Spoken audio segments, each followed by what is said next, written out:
In a human moment defending his son, Biden showed the authenticity, emotion and readiness for a fight that appeals to so many Democrats as they look for someone who can take on Trump.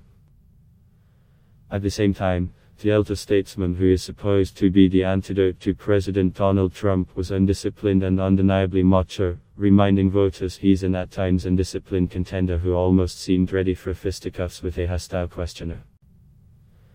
Thursday afternoon's exchange could benefit Biden at a time when Democrats say toughness is one of their most coveted assets in their battle against Trump.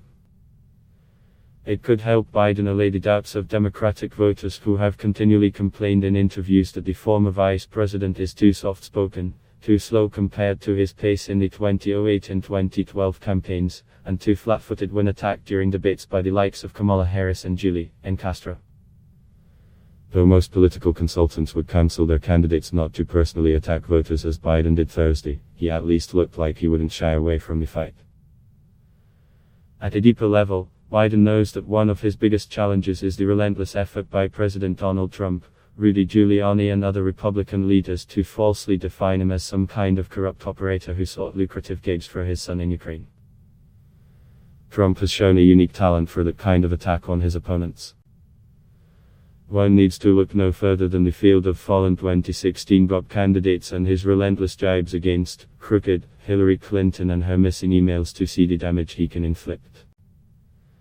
As much as Biden has tried to avoid getting tangled up in Ukraine conspiracy theories, GOP members mentioned Joe and Hunter Biden countless times during the impeachment hearings on Ukraine, leaving some Americans confused about the Biden's ties to the controversy. Clarity in squelching unsubstantiated charges will be key to whether Biden can survive.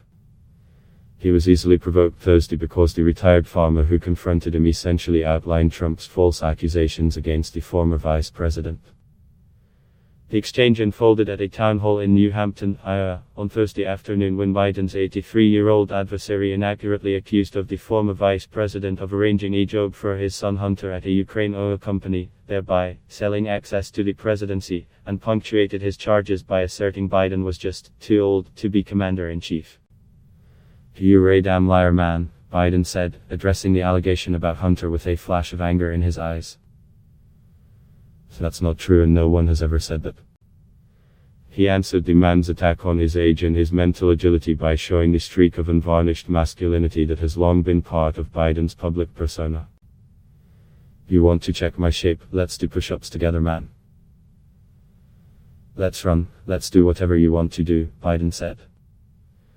The mano a mano moment was reminiscent of Biden's exchange during his 1988 campaign with New Hampshire voter Frank Fahey, who asked Biden where he went to law school and what his class rank was. "I think I probably have a much higher IQ than you do, I suspect. I went to law school on a full academic scholarship," the then Delaware senator replied. "I'd be delighted to sit down and compare my IQ to yours if you'd like." It also had the red-blooded reign of Biden's challenge to Trump when he said in March 2018 that if he and Trump were in high school, I'd take him behind the gym and beat the hell out of him. It's an open question how Biden's machismo will go over with suburban women looking to turn the page beyond the patriarchy. And Biden's approach could turn off younger voters and female voters who want to the Democratic Party go in a more progressive direction and build on the gains of the many female leaders at all levels of government who were elected in 2018. Biden's reaction on Thursday also clearly stemmed from his sensitivity to criticism of his family, a through line throughout his career. After defending his own fitness for the White House, Biden circled back to defend his son, who served on the board of the Ukraine energy company known as Burisma while Biden was vice president. Hunter Biden recently told ABS that he showed poor judgment by taking the post. There is no evidence of wrongdoing by either Biden, however. The retired Iowa farmer had pushed back on Biden's denials of helping Hunter Biden by saying he'd seen the arrangement described on TV, adding that he wasn't accusing Biden of anything. "You said I set up my son to work at an oil company. Isn't that what you said?" "Get your words straight, Jack," the former vice president said to the retired farmer. "He did not hear that at all."